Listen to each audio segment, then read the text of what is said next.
காதலேனும் தேர்வெழுதி காதல் மீதானா காதல் மீதானா ரகசியமானது காதல் மிக மிக ரகசியமானது காதல்.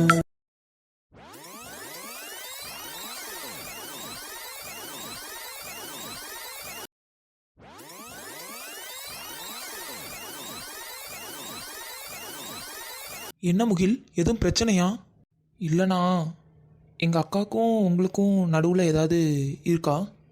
இல்லையே, ஏன் அப்படி கேட்குற? இல்லைண்ணா, சும்மா தான். கன்ஃபார்மாக வா. கன்ஃபார்மாக தான். ஏன்? ஓ சரிண்ணா, சும்மா தான், எனக்கு தோணுச்சு, அதான் நான் கேட்டேன். எதுவும் நினச்சிக்கிடாதீங்க. சாரிண்ணா, உங்கள் டயத்தையும் வேஸ்ட் பண்ணிட்டேன். உங்கள் வேலையை பாருங்கண்ணா, நான் கிளம்புறேன். முகில் நில்லு. என்னாச்சு உனக்கு? திடீர்னு வந்த, கேட்ட, இப்போ ஒன்றும் இல்லைன்னு சொல்கிற, கிளம்புற. எதுவும் பிரச்சனையா வீட்டில்?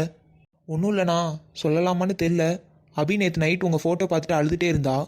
அவளுக்கும் உங்களுக்கும் ஸ்கூல்லேருந்து செட் ஆகாது தான். ஆனால் நீங்கள் ஏதாவது சொன்னால் கண்டிப்பாக அவளும் அந்தளவுக்கு வாயடிப்பா. வீட்டில் வந்து கவலையாக இருக்கவே மாட்டா. ஆனால் நேற்று அழுதுகிட்டே இருந்தாளா, அதான் ஒருவேளை அவளுக்கும் உங்களுக்கும் ஏதாவது இருக்குமோன்னு. சாரிண்ணா, நான் ஏதோ தப்பாக மீன் பண்ணிட்டேன், என்னை மன்னிச்சிடுங்க. சாரி. அப்போ உங்கள் அக்காவும் என்னை விரும்புகிறா, அப்படி தானே? என்ன தன்வி, நீ போட்ட பிளான் சக்ஸஸ் ஆயிடுச்சு தன்வி. என்னாச்சுடா?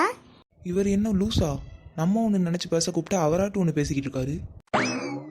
முகில், இது என் ஆஃபீஸ் ஃப்ரெண்டு தன்வி. ஹாய். ஹலோ.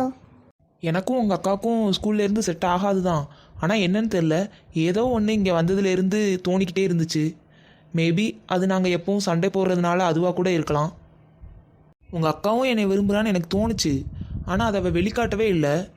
அதை நான் என் ஃப்ரெண்ட்ட சொன்னேன்னா, அவள் தான் இப்படி ஐடியா பண்ணா. முகில், நம்ம 2 பேரும் லவ்வர்ஸ் மாதிரி ஆக்ட் பண்ணுவோம், கண்டிப்பாக அவன் மனசில் உள்ளதை வெளியில் சொல்லுவா அப்படின்னு. எனிவே தேங்க்ஸ் முகில், நீ தான் எங்கள் லவ்வை கன்ஃபார்ம் பண்ண. ஓ சரிண்ணா, அப்போ நான் கிளம்புறேன். எதுக்கு அழுகுறான்னு தெரியாமல் இருந்துச்சா, அதான் உங்கள்கிட்ட கேட்டு கிளியர் பண்ணிடலான்னு நினச்சேன். ஓகே முகில். மேகி நல்ல டேஸ்ட்டாக இருக்கே. மா, ஐயோ நல்லா இடிச்சுக்கிட்டேன். என்னங்க, என்னாச்சு? சோஃபாவில் காலை இடிச்சிட்டேன், கால் மரத்து போயிடுச்சு. இருங்க இருங்க, நான் சரி பண்றேன். ஏம்மா, போதுண்டி போதுண்டி. இருங்கங்க, இந்த வரேன். ஒன்றும் வேண்டாம், நானே பார்த்துக்கிடுவேன், நானே பார்த்து நடந்துக்கிடுவேன். கால் மரத்து போய் அதுவாக சரியாயிருந்தா கூட 5 நிமிஷத்தில் சரியாயிருந்திருக்கும். இப்போ 5 நாளாக கட்டுப்போட வச்சிட்டா. எத்தனை நாள் இதுக்காண்டி யோசிச்சுக்கிட்டே காத்துக்கிட்டு இருந்தாலும். ஏக்கா, நீங்கள் இதை கேட்டால் கோபப்படக்கூடாது, கையிலையும் எதுவும் சொல்லக்கூடாதுக்கா. என்ன மீரா?